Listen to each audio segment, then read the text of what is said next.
You're listening to The Higher Ed Marketer, a podcast geared towards marketing professionals in higher education.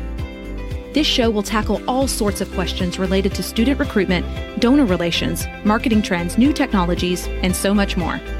If you're looking for conversations centered around where the industry is going, this podcast is for you. Let's get into the show.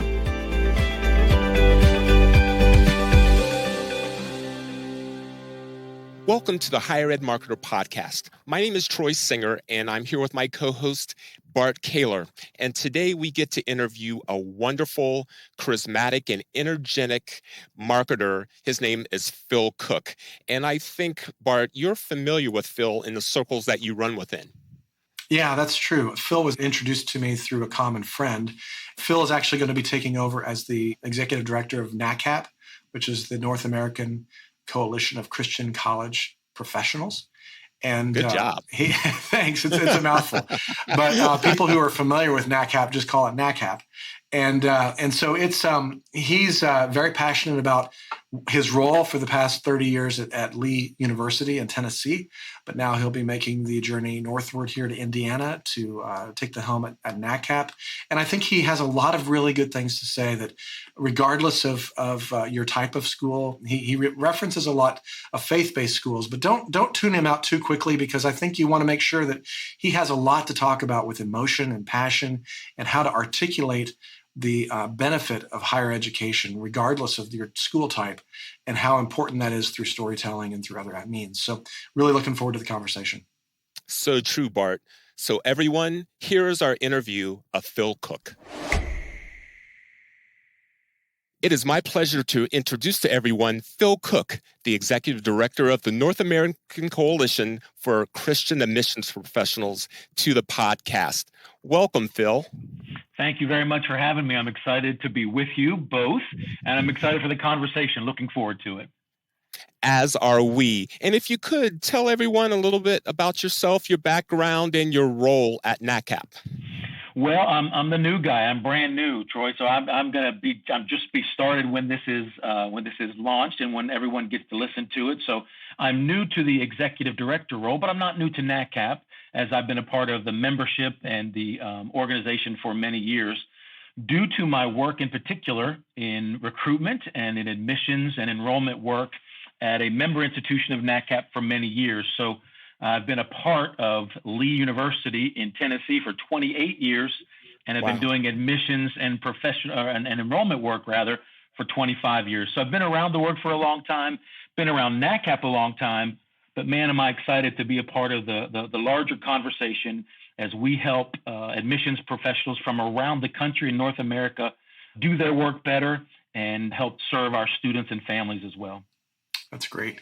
Well, thanks, Phil. I think I think for a lot of people who might be listening to the podcast, they might not be familiar with NACAP, and you just kind of gave a little bit of a thumbnail of it. You know, supporting a lot of other organizations. I mean, it is the North American Coalition for Christian Admission Professionals, and so really kind of focused in on Christian schools. And I guess before we get into kind of the first topic, because I think that this first question that I want to talk about is just this idea of how much higher ed can have an impact on individual lives. And I think that one of the things I've always really respected about NACAP and other organizations like it, I think NACAP has a unique angle because of the faith aspect of it. But there are other organizations that are supporting education because of the student success. And ultimately, I think because of the way higher impact ultimately impacts our society. Maybe you can tell us a little bit about that and how that relates to the new role in NACAP. Yeah, of course, NACAP's been around for 50 years. And for the past 25 years, many of our listeners will recognize the name Chant Thompson. Chant is a legend in the industry. After a long-term tenure at Huntington University in Indiana, he stepped into the role as the first and only full-time director. And for 25 years, he has served with distinction and built the foundation upon which all of us stand and work today. But we're working to have admissions professionals and specifically faith-based schools for our organization to help change students' lives and to transform their lives. So higher education does that. Education does that. So how can I have a better life? Well, education can do that. How can I be a better member of society? How can I get ahead and advance in my career. Saw an article, I think it was the Chronicle of Higher Ed this week, that was profiling earning potential and income. Those data are still out there that show students who get a 4-year degree will make more money over the course of their careers and lifetime. So NACAP and schools like us want to help students find the right fit school where they can get the education with excellence to prepare them for their career, but also find the right fit where their holistic development is fully in play. So that means emotionally, that means at places of NACAP, that means spiritually, because we are a faith-based institution. So that's the larger task before us as we work to help Christian education around North America. And in particular, as you make the question, Bart, specifically at higher ed institutions. That's what we seek to do and will continue to do as we get started and cranked up in my role there. That's great. And I think that one of the things that I anticipate is going to happen over the next several years, and I think it's going to accelerate because of the pandemic, is this idea that I think a lot of families are starting to look at higher ed, especially with the way that costs have kind of increased over the past several years. You know, it costs more for a higher ed degree than it did in other areas of our society. But I guess I'm thinking that as higher ed marketers, we're going to need to start articulating these extra benefits that higher ed brings to someone's life. Because I think that right now, I mean, there's a lot of families that are looking at it and saying, okay, you know what, my son or daughter did online for their junior year of high school. Do I really need to invest in a traditional 4-year degree? Can I just rack it up with AP credits? And can I just, do a gap year to get them a little bit of experience out in the world, and then just do online classes or whatever to just kind of, wrap it up? Tell me how you see marketers really trying to help us articulate that benefit, because I think it is a critical benefit that honestly, I don't want to see us lose. I agree with you. The challenge has been great in my role, in my work at one institution for many years. We've had to make the argument every day, one-on-one, macro, of course, we have to do that and get the messaging out. But the critical piece from my perspective becomes, this is a people-to-people business. People select institutions, or donors might give money because of the persons and the people with whom they're interacting. So the challenge is even greater now, as you said, because of the pandemic. Our challenge is the business model can't be sustained if we just look at it through an online or Zoom delivery. We can't compete with the publics. We can't compete with the 2 years, and we can't compete with it on price alone. So what we have to do is make the argument that this is more than a commodity. We're not just buying a can of beans. We're not buying a car. We're not buying a cell phone. That's not what this is about. There's so much more to this experience, because when you choose a college or university, you are literally choosing a universe that you're going to insert yourself and immerse yourself. So what kind of person do you want to be whenever you come out of that school 4 years later? So it matters the kind of faculty that stand in front of you, or even may Zoom with you. What kind of person, what kind of values does that person have? Do they align with the values that we have as a family? And in our case with NACAP, as families of faith. So what is that worth? Is it worth a sacrifice? We think it is. Is it worth a little bit of student loan indebtedness? We think it is. And is it worth extracurricular programs or classes that make the difference to have someone become a better person? So, I'm excited about the challenge. It's a bigger challenge, in my opinion, than it's been since I've been in this industry. We have to make the argument intelligently, cogently, and impassioned that choosing a 4-year school and a faith-based institution is the right choice for our family. Yeah, that's great. And I agree with you. I think that those years, those formative years between 18 and 22, I think that all of us who have experienced that traditional higher ed experience know how formative that is, how that universe has shaped us in different ways. And I think that sometimes that also kind of sets us on a course. And again, this is another reason why I think it's so important for higher ed marketers to understand the ability to articulate the benefit of that universe, if you will, because ultimately 10, 15, 20 years down the road, those alumni are going to turn around and give back to the university and help other students kind of have that experience, help other students help shape them.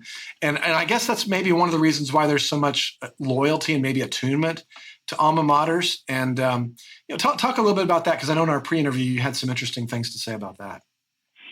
Well, I mean, literally, from what I know, alma mater means mother.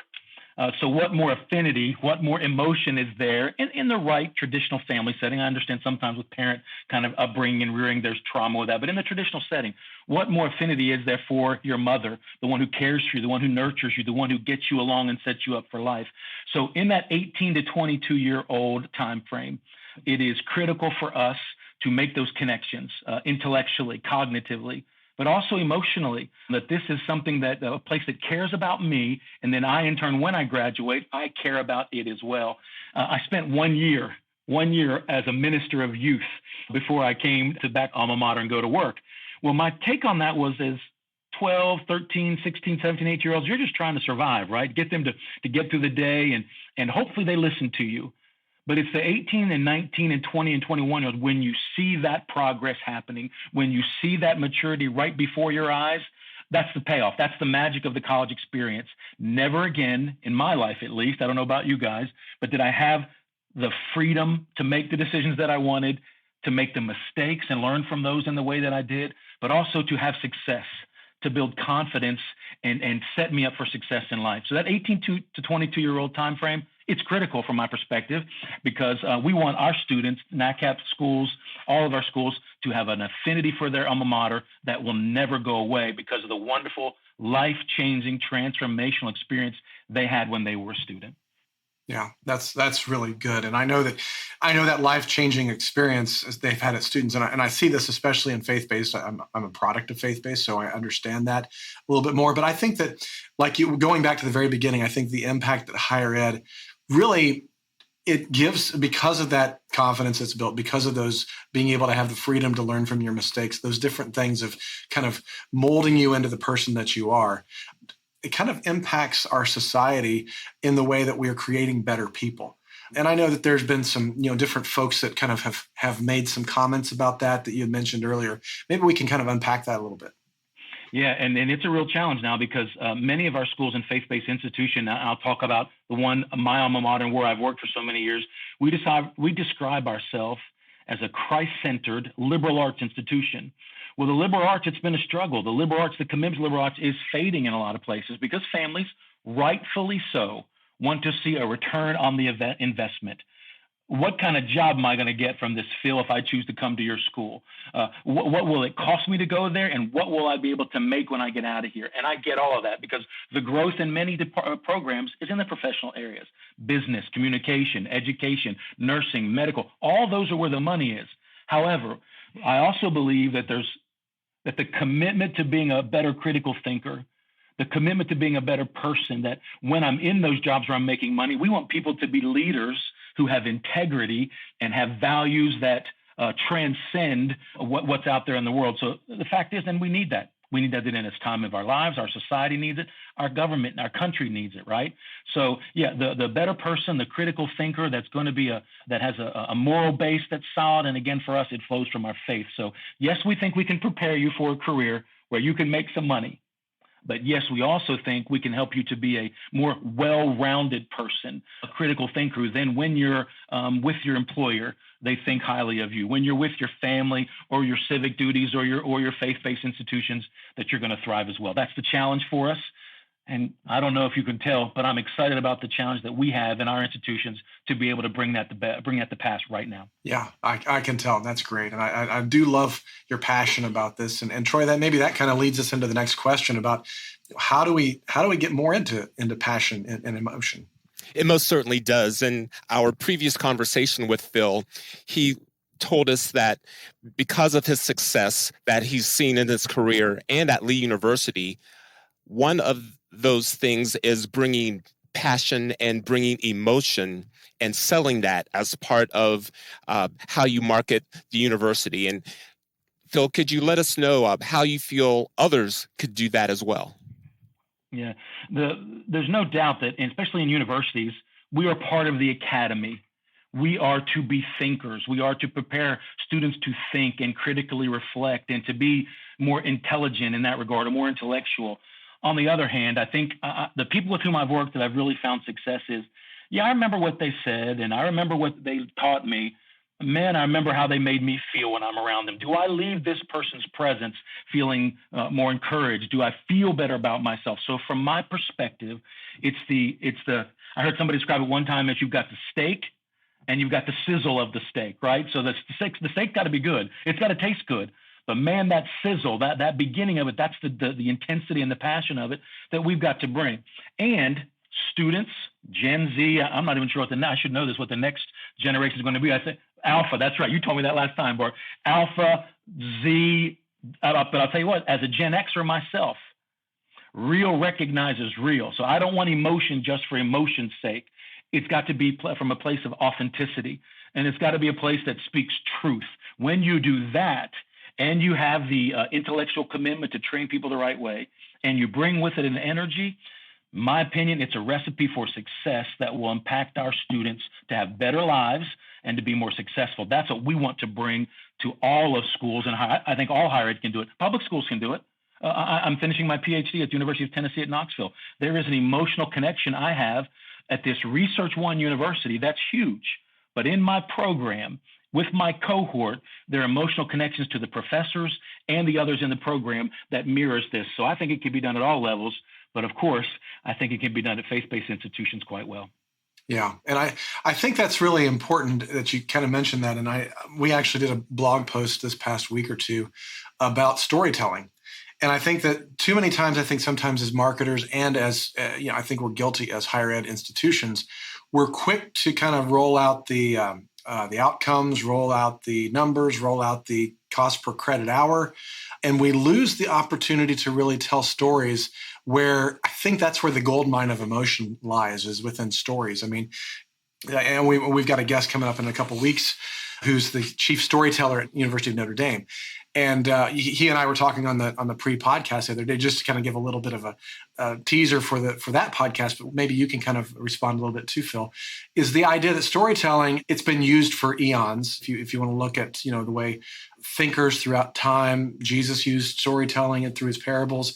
Storytelling is a very powerful way for people to not only intake content, but to intake it, not only the content as well as the emotion that then sears it into their memory.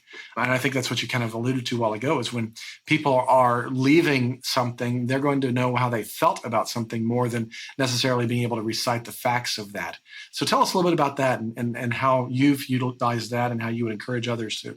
I'm walking across campus to find a place to do this podcast and make it hopefully perfect for you guys and for our listeners.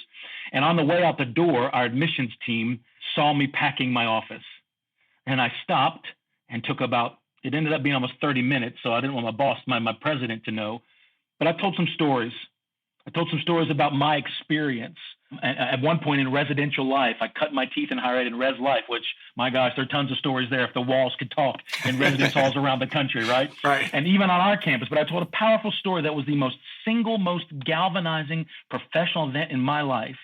Was a fire in a men's residence hall 25 years ago or 28 years ago when I started working here. That story, as I'm telling it, of the 12 admissions young professionals in the room, they were, to use an overused phrase, they were leaning in and listening to every word. They weren't born, but they knew there's something powerful about that story, the challenges in it and the successes. And everybody, in my opinion, wants someone to hear their story. So when I get to tell my story, one, I hope that you'll take it and be gracious with it, right? And affirm me in the story, but listen to it. And then when you tell your story, professor or administrator, can I see myself in you and what you've done? So I think on our campus, and hopefully what I'll continue to do, is when prospective students go to visit a school, can they see themselves there based on the story that's being told in a macro marketing way or in a one-on-one way? So a tour guide, pictures on a website, a phone call, a text messages. Does this student represent me? And is my story similar to hers? I think I can see myself there. Yeah. So the power of story, in my opinion, is not the whole ball game, but man, you can make a case that it's the most important thing. Yeah, I love that, Phil. And I love the fact that you pointed out, the different ways that you can get that, because I do think that every prospective student wants to be able to experience and see themselves in the place where you're looking at it. That's why every school I've ever talked to said, boy, if we can just get them on campus for a campus tour, we can really get them here? Well, that's because they're experiencing and seeing themselves in the place because it's physical.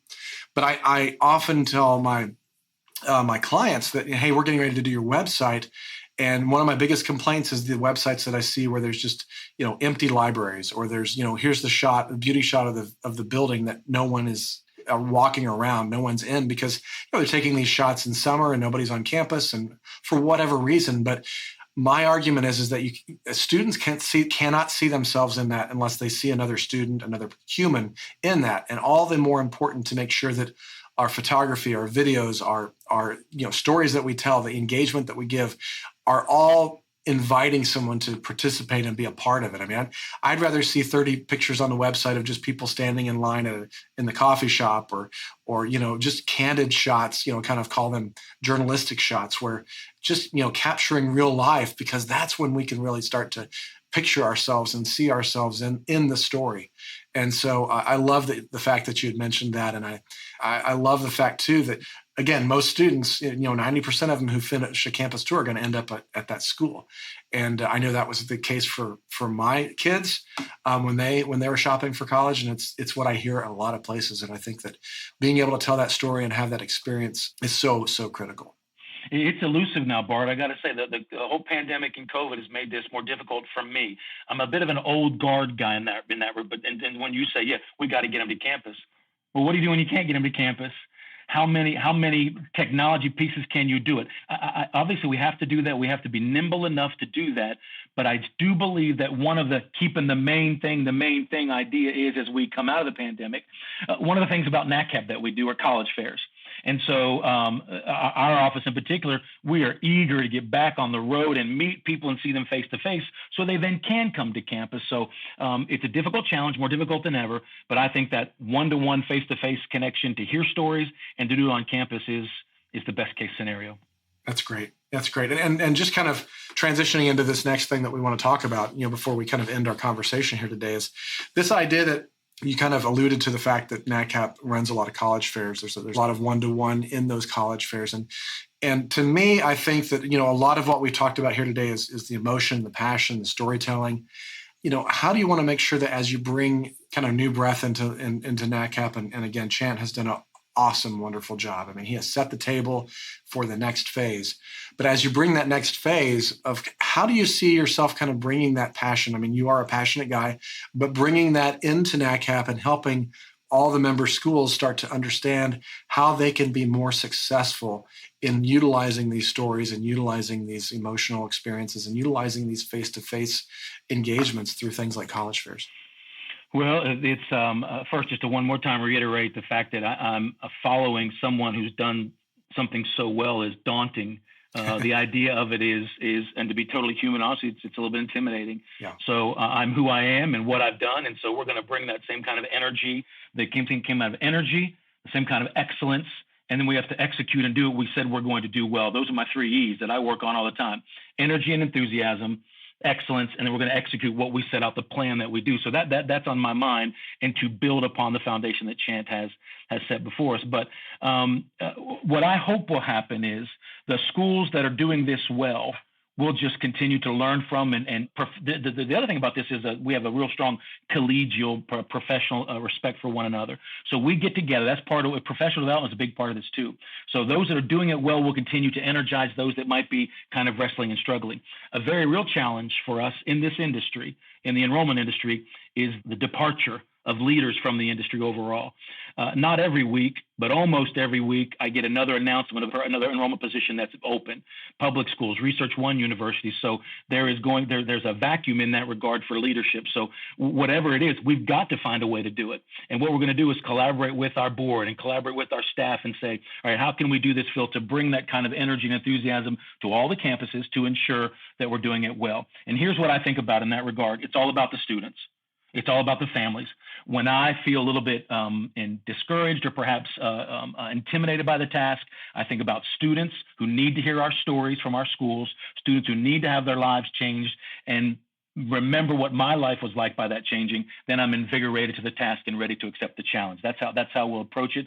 That's how we hope we will execute our plans moving forward. That's great. That's great.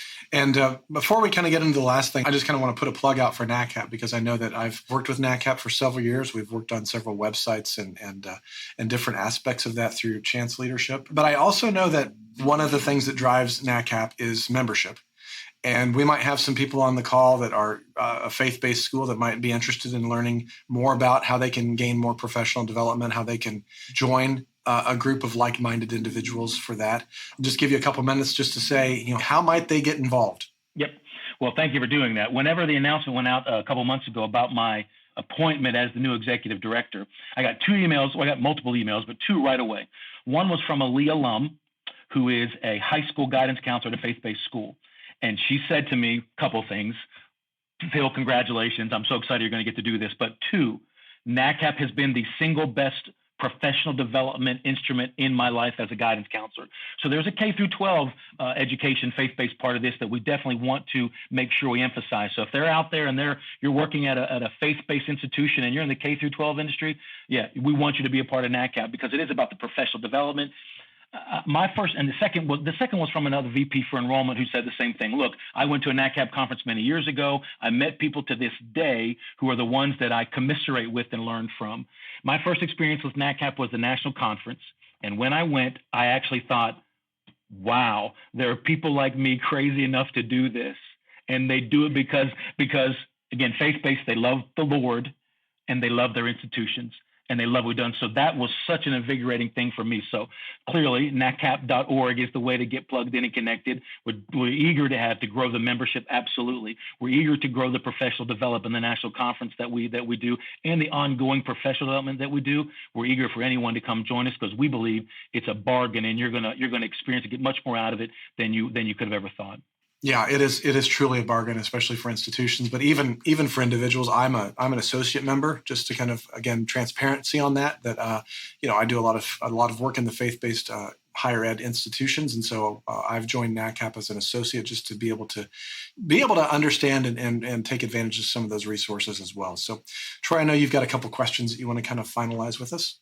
Sure. Just one last one. Phil, you've done such a great job of giving us the big ideas, and you do it so passionately. But if there would be a quick bullet or a nugget that you would share that an individual could implement that you feel would be beneficial, or something that's currently working for you that they could benefit from, what would you share with them? I think I'll just continue the thought of this fire on our campus that we had. What I learned from that experience as a young professional was the details matter. That every little detail of our jobs, preparing for a podcast, getting the call sheet ahead of time so I'm prepared to talk about it. I was a server when I was a student, and I worked at a little mom and pop shop. My training was, here's the notebook and here's the menu, go take an order. It was terrible. It was crazy. I graduated, went to graduate school, worked at a more professional place, and they did thorough detailed training. And one of their core tenets was ATD. The other was keep your head on a swivel. Okay, but the ATD is it's attention to detail. When you go to a table, you pre-bus, you get little piece. So the details matter. Yes, the big picture of the dream of what we're talking about is hopefully encouraging and invigorating to us all. But the way to get to that dream and be successful, it's all about the details that make things excellent. That's the encouragement I'd offer to an individual, to an organization that say, all right, what can I be doing today that is detailed and down in the dirt? Now, me personally, sometimes I need help and saying, okay, Phil, come here, let's work on the details. I hear your big vision talk, but get over here. So it's about finding the right people to help you do that. So for me, attention to detail, making sure that what we're doing is going to bring us about success and results. Love it. Thank you for sharing that, Phil. I'm sure that for people who may not be familiar with you or NACAP, you've earned some fans today. So if anyone would like to get in touch with you, what would the best way for them to do that be? Well, it's interesting because I'm in transition. So for 3 more days, it's a certain email address. But but I'll say what I'm going to do. I'm just going to give you my Gmail address if that's okay. Will that be Sure. Yeah. Phil Cook, PhilCook 111 at gmail.com. As we get into NACAP, I'll assume those duties here in a few weeks, and I'm ready to go and eager. We have a wonderful staff there, not just Chan, but a seasoned professional staff that are ready to go. Got an email from them yesterday saying, Phil, Indiana's ready for you. I said, I'm ready too. So we're getting up there. But PhilCook111 at gmail.com. And then, of course, all of the NACAP staff. are eager to serve anyone out there whose interest may be piqued by the work and the good work that we're doing together. Thank you, Phil. It's been a pleasure getting to know you during this process, and I look forward to getting to know you even better. Bart, do you have any parting thoughts before we end the podcast episode? Yeah, I just want to kind of reiterate several things that Phil said. I mean, I think that the attention to details is something it's a huge part, because, I mean, if we're going to tell stories, if we're going to communicate our passion, we have to do it with some thought and some planning and some details. I mean, we can't just, tell a story that doesn't have any details. And so I think that that's an important thing. And then I just kind of keep going back to the fact that we have got to, as professional higher ed marketers, really start to articulate the benefit of what our experience is all about. I mean, especially if you're a school that's really focused on traditional undergrad, you've got to be able to tell that story. You've got to be able to tell that benefit, because the assumption that that's just the path is eroding. And so we've got to be a little bit more creative in telling those stories and in articulating that huge benefit that very few other places can one individual have such a life change in a short 4 years outside of a higher education experience. And so I think it's important for us to communicate that, articulate it well, and tell those stories very well. Thank you, Bart. Well said. As we end the podcast, we want to remind everyone that two great companies come together to make this happen.